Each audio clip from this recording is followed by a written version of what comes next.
October 16th, 1940, 2200 hours, and Captain Heinrich Bleichrodt, commanding U-48, stands in his cramped conning tower, scanning the dark Atlantic waters through salt spray-covered binoculars, searching for the silhouette of merchant ships against the slightly lighter horizon. The Wolfpack tactic that Admiral Karl Dönitz has been perfecting for months is about to be tested against convoy SC-7, and Bleichrodt has just spotted what he's been hunting for. 34 merchant ships sailing from Canada toward England, their holds packed with food, ammunition, steel and oil that Britain desperately needs to survive. Bleichrodt knows he's not alone out here, knows that 5 other U-boats are prowling these same waters, waiting for his signal, ready to converge like wolves on wounded prey. What the British convoy escorts cannot possibly know, what no Allied naval officer could imagine in their worst nightmares, is that within the next 8 hours, coordinated attacks by German submarines, operating as a pack, will send 22 ships to the bottom of the Atlantic, creating the single worst convoy disaster of the entire war. The confidence of U-boat commanders like Bleichrodt comes from hard-won experience, from the new tactics that have transformed submarine warfare from individual hunting to coordinated massacre. For the first year of the war, German U-boats operated alone, stalking convoys like solitary predators, achieving successes but also suffering losses when caught by aggressive escort vessels. But Admiral Karl Dönitz, a former U-boat commander himself from World War I, understood that submarines working together could overwhelm convoy defences in ways that individual boats never could. His experiences commanding UC-68 in 1918, watching a convoy escape his single submarine, had planted the seeds of an idea that would blossom into the most effective anti-shipping campaign in naval history. Dönitz knew that if multiple submarines could coordinate their attacks, if they could strike simultaneously from different directions, they could turn the orderly columns of merchant ships into a chaotic killing field, where escorts would be too confused and too few to stop the slaughter. The tactical revolution that Dönitz implemented was called Rudeltaktik, literally translating to pack tactics, though the English-speaking world would come to know it by a more evocative name, Wolfpack. The concept was elegant in its simplicity and terrifying in its execution. German U-boats would form patrol lines across likely convoy routes, strung out like a net waiting to catch fish, each submarine maintaining radio silence as it scanned the horizon. When one U-boat spotted a convoy, it would immediately radio U-boat command headquarters at Naval in occupied France, providing the convoy's position, course and speed. The commander at headquarters, usually Dönitz himself, would then order all U-boats within striking distance to converge on the target, creating a concentration of submarine firepower that could deliver devastating attacks night after night until the convoy was decimated. The U-boat that made initial contact would shadow the convoy, staying just out of sight on the horizon, sending regular position reports to guide the approaching pack, waiting for darkness when the real killing would begin. The Wolfpack tactic required technology that had not existed in World War I, specifically radio communication that could coordinate submarines spread across hundreds of miles of ocean. The German Enigma cipher machine provided supposedly unbreakable encryption for these radio messages, allowing U-boat commanders to communicate with headquarters and each other without fear that the British could intercept and decode their plans. Each U-boat carried an Enigma machine, and the submarine's radio operator would encrypt position reports and attack orders using the daily cipher settings, transmitting brief messages in Morse code that would be received at Naval, where staff officers would plot the positions of both U-boats and convoys on giant maps of the Atlantic, orchestrating the battles like chess masters, moving pieces across a board. The Germans believed their codes were unbreakable, and for much of 1940 and 1941 they were right, giving the Wolfpacks freedom to operate with deadly efficiency. The physical conditions aboard a U-boat made the tactical achievements of Wolfpack crews even more remarkable, because these men were fighting not just the enemy, but the brutal realities of submarine warfare. The Type 7 U-boat, the workhorse of Dönitz's fleet, measured just over 220 feet long, with a pressure hull the diameter of a subway car. Yet somehow 44 men lived and fought in this steel tube, for patrols lasting anywhere from 6 weeks to 3 months. The interior of a U-boat was less a living space and more a machinery-filled nightmare where every cubic foot was utilised for equipment, torpedoes, fuel or provisions. Fresh food was stored wherever it could fit, hanging from pipes overhead, stuffed under bunks, even filling one of the 2 toilets until enough provisions were consumed to make the facility usable again. The smell inside a U-boat defied description, a nauseating combination of diesel fuel, unwashed bodies, rotting food, and the chemical stench from the batteries that powered the submarine underwater. The crew of a U-boat could not bathe during an entire patrol, could not change their clothes, could not escape the constant dampness that made everything clammy and cold. With only 35 bunks for a crew of 44, men practiced hot bunking, where one sailor would crawl out of a bunk still warm from another man's body heat, and the next man would immediately climb in, the mattresses perpetually damp with sweat and condensation. Privacy did not exist except for the captain, who had a tiny cabin with a curtain for a door, while the rest of the crew lived their lives in full view of their comrades, sleeping in the torpedo rooms surrounded by 2.5 tons of high explosive, eating meals that tasted like diesel fuel because the fumes permeated everything, using a single toilet that required following a complex procedure of valve operations that, if done incorrectly, could flood the submarine with sewage under high pressure. The psychological strain of living in these conditions while knowing that a single depth charge or torpedo could turn the steel tube into a tomb created mental stress that broke some men completely. Captain Joachim Schepke, commanding U-100, represents the best of the Wolfpack commanders, men who combined technical skill with aggressive daring and an almost supernatural ability to read the sea. Schepke's preferred tactic was to surface and charge directly into the middle of a convoy at night, firing torpedoes at point-blank range at ships on both sides, creating maximum chaos before diving to escape the escorts. His boldness made him a hero in Germany, his face appearing in propaganda films, his successes celebrated in newspapers that described U-boat commanders as the new knights of the sea. But Schepke understood that his survival depended not just on individual courage, but on the coordinated support of other U-boats in his pack, boats that would attack from different directions, forcing escort vessels to divide their attention, creating opportunities for submarines to slip through defences that might stop a single attacker. Convoy SC-7, sailing through the North Atlantic in October 1940, consisted of 34 merchant ships carrying vital supplies from Canada to Britain, protected by just 3 escort vessels, 2 sloops and 1 corvette, with a Royal Air Force flying boat providing air cover during daylight hours. The convoy's commander knew that German submarines were active in the area, knew that the escorts were insufficient for the size of the convoy, but the desperate need for supplies in Britain meant that every ship that could carry cargo had to risk the crossing.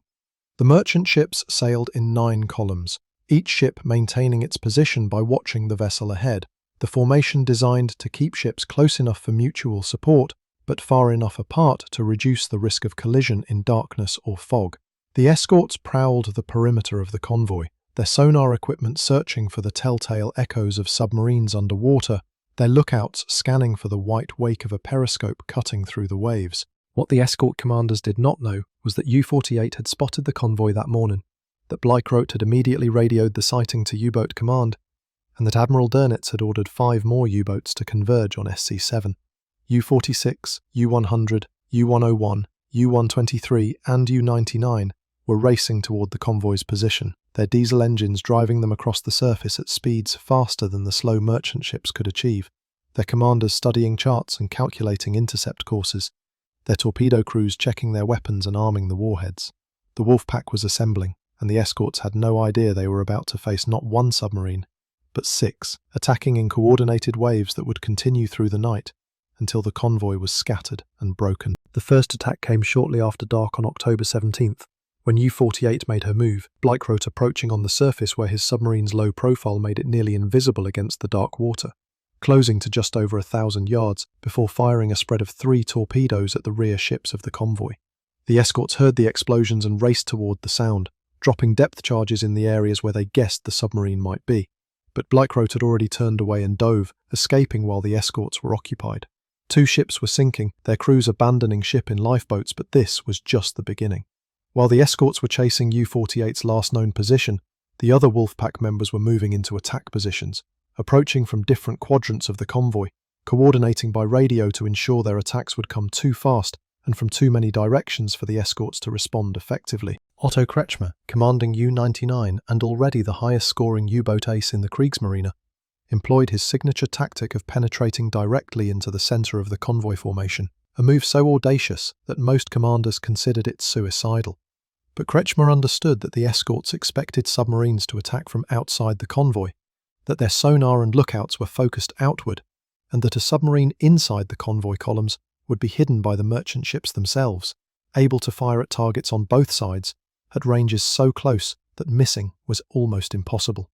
He brought U-99 on the surface into the convoy just after midnight, his diesel engines rumbling as he threaded between columns of ships, his torpedo crews frantically reloading as he fired salvo after salvo, watching ship after ship take his torpedoes at ranges of less than 500 yards. The merchant vessels never saw him coming, never knew death was approaching until the torpedo struck and the explosion tore open their hulls. The chaos in Convoy SC7 defied description, as ship after ship erupted in flames or began listing as flooded compartments dragged them under. The escorts raced from one attack to another, firing star shells that turned night into artificial day, dropping depth charges on sonar contacts that might be submarines or might be schools of fish or wreckage, their commanders knowing they were losing the battle but unable to find a way to stop the slaughter. Radio messages from sinking ships filled the airwaves, distress calls giving positions, describing attacks, asking for help that the escorts could not provide because they were already overwhelmed. The convoy's neat columns dissolved as merchant captains tried to evade attacks, some turning away from explosions, others increasing speed to escape the killing zone. The formation breaking apart into scattered individual ships that became even easier targets for the hunting U-boats. Joachim Schepke in U-100 and Engelbert Endras in U-46 added their torpedoes to the carnage, each submarine carrying 14 torpedoes total, firing them methodically at the largest and most valuable targets, saving the last few weapons for the return journey in case they encountered targets of opportunity on the way back to France. The German commanders later described the attack as a target-rich environment, where the only limitation was how fast they could reload their torpedo tubes, with multiple ships in sight at all times, the night sky lit by burning vessels that illuminated other targets. The psychological impact on the Allied crews was devastating, the merchant sailors watching their fellow ships explode and sink, knowing they might be next, having no way to fight back against enemies they couldn't see, reduced to waiting in terror for the torpedo that might be racing toward them. By dawn on October 18th, 22 ships from Convoy SC7 had been sunk,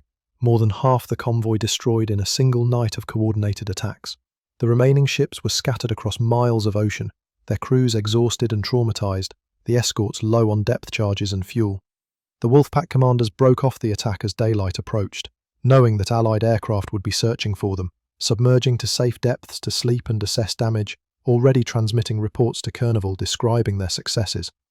Admiral Dönitz, reading the reports in his headquarters, understood immediately that Wolfpack tactics had proven devastatingly effective, that the British convoy system could be defeated by coordinated submarine attacks, and that with enough U-boats operating in packs, Germany could strangle Britain's supply lines and force her out of the war. The period from June to October 1940 became known to U-boat crews as die glückliche Zeit, the happy time, when German submarines sank over 270 Allied ships with minimal losses to themselves. The fall of France had given Germany access to Atlantic ports at Lorient, Brest and Saint-Nazaire, eliminating the need for U-boats to transit through dangerous British-controlled waters to reach their hunting grounds, effectively doubling the time each submarine could spend on patrol. The occupation of France also provided bases much closer to the main convoy routes, allowing shorter transits and longer periods in the operational area, maximising the effectiveness of each patrol. German engineers built massive concrete submarine pens at the French Atlantic ports, fortifications so strong that Allied bombing raids could not penetrate them, ensuring that U-boats had safe harbours to rearm and repair between patrols. The men who crewed these U-boats developed their own culture, a mixture of traditional naval discipline and the unique camaraderie that comes from shared hardship and danger. U-boat commanders often allowed their crews more informality than surface ship captains would tolerate, understanding that the cramped conditions and shared dangers created bonds that transcended rank. Officers and enlisted men ate the same food, endured the same discomforts, faced the same risks, and this shared experience created units with extraordinary cohesion and fighting spirit. The crews painted elaborate artwork on their submarines, gave them nicknames, developed superstitions about lucky boots or specific routines before diving, anything to impose order and meaning on the chaos and randomness of submarine warfare. Yet the happy time could not last forever, because the British were learning from every convoy attack, developing new tactics and technologies to counter the Wolfpack threat. The Royal Navy began assigning more escorts to convoys, mixing destroyers with their speed and firepower with corvettes that were slower but more numerous. British scientists developed high-frequency direction-finding equipment called HUFDUF that could detect U-boat radio transmissions and calculate the direction they came from, allowing escorts to locate submarines even when they couldn't see them. The British also began breaking German Enigma codes, initially in fragments and then more completely, giving convoy commanders advance warning of U-boat patrol lines and allowing them to route convoys around known submarine positions. By mid-1941, the success rate of Wolfpack attacks began declining, as escorts became more numerous and better equipped, as air coverage expanded with longer-range patrol aircraft, and as the Allies learned to fight back against tactics they once had no answer for. The winter of 1940-1941 brought new challenges for U-boat crews, as North Atlantic storms tossed the submarines on the surface like toys, waves crashing over the conning tower with such force that watch crews had to be secured by safety lines to prevent being washed overboard. Inside the pressure hull, men were thrown from their bunks by the violent motion. Equipment broke loose and became lethal projectiles. Hot meals became impossible as nothing would stay on the small stove. The cold was so intense that moisture inside the submarine froze, forming ice crystals on the bulkheads, and men developed frostbite from touching bare metal. Yet the patrols continued, the Wolfpacks hunted, because Donitz understood that Britain's survival depended on the Atlantic supply line, and if that line could be cut, Germany would win the war without having to invade the British Isles. The entry of the United States into the war in December 1941 initially seemed like a gift to the U-boat force, opening an entirely new hunting ground along the American East Coast, where merchant ships sailed unescorted with their lights blazing, where coastal cities refused to implement blackouts that would interfere with tourism and business. Operation Drumbeat, the second happy time, saw U-boats sinking ships in sight of American beaches, the explosions visible from shore, burning vessels lighting up the night sky. From January to August 1942, German submarines sank 609 ships, totaling 3.1 million tons off the American coast. More destruction in 8 months than the first year of the European war had produced. U-boat commanders described it as a turkey shoot, with targets so numerous and defences so weak that the only limitation was how many torpedoes they could carry. Yet, March 1943 also marked the turning point, because the Allies were finally deploying sufficient numbers of escorts, long-range aircraft, and escort carriers to close the mid-Atlantic air gap where convoys had previously been most vulnerable. In May 1943, Allied forces sank 41 U-boats, losses so catastrophic that Admiral Donitz was forced to temporarily withdraw his submarines from the North Atlantic, effectively admitting defeat in the tonnage war. The Wolfpacks never recovered their effectiveness, though they continued to fight until the end of the war, increasingly hunted by the very tactics they had once used against Allied shipping. The human cost of the U-boat war was staggering on both sides. Of the approximately 40,900 German sailors who served on U-boats during World War II, 28,000 died and 5,000 were captured, giving U-boat crews the highest casualty rate of any branch of the German military. 75% killed or captured. More than 30,000 Allied merchant seamen died, along with thousands of naval personnel on escort vessels, killed by torpedoes in the cold Atlantic waters, many dying not from the initial explosions, but from exposure in lifeboats or after ships sank. The Battle of the Atlantic lasted from the first day of the war to the last, longer than any other campaign of World War II, a grinding war of attrition where both sides suffered tremendous losses in the struggle to control the sea lanes that connected North America with Europe. The Wolfpack tactic represented a genuine revolution in naval warfare, transforming submarines from individual raiders into coordinated strike forces that could overwhelm defensive systems designed to counter single attackers. The psychological impact on Allied merchant crews proved as significant as the physical destruction, creating terror that affected morale and made recruitment difficult even as shipping losses mounted. Winston Churchill later admitted that the U-boat threat was the only thing that truly frightened him during the entire war, recognition that Britain's survival depended on maintaining the Atlantic lifeline, and that German submarines came terrifyingly close to severing it completely. In the end, the Wolfpacks were defeated not by any single weapon or tactic, but by the Allied ability to mobilize industrial capacity and scientific expertise on a scale Germany could not match. American shipyards built Liberty ships faster than U-boats could sink them, replacing losses and eventually building up a surplus that made the tonnage war unwinnable for Germany. British and American scientists developed radar, sonar, direction-finding equipment, and code-breaking capabilities that stripped away the invisibility that had made submarines so deadly.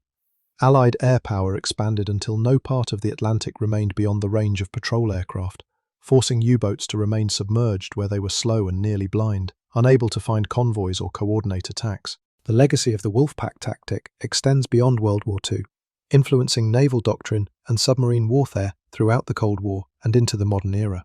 The concept of coordinated submarine operations, of using radio communication to concentrate forces at decisive points, of overwhelming defenses through simultaneous attacks from multiple directions, these principles remain fundamental to submarine tactics today. The terror that Wolfpacks inspired in Allied merchant sailors created a lasting respect for submarine warfare that influenced post-war naval planning and led to massive investments in anti-submarine capabilities that continue in modern navies worldwide. The men who sailed in the Wolfpacks, who endured the claustrophobic conditions and constant danger of U-boat warfare, deserve recognition not as heroes or villains, but as sailors who fought their war with courage and skill under conditions that tested the limits of human endurance. Their story is ultimately one of tactical innovation overcome by strategic reality, of initial success followed by inevitable defeat as their enemies adapted and mobilized resources that Germany could not match. The night when German U-boats ruled the seas was brief, measured in months rather than years, but during that time the Wolfpacks came closer to changing the outcome of World War II than any other single German military capability, and their shadow fell across the Atlantic for generations after the last U-boat surrendered in May 1945.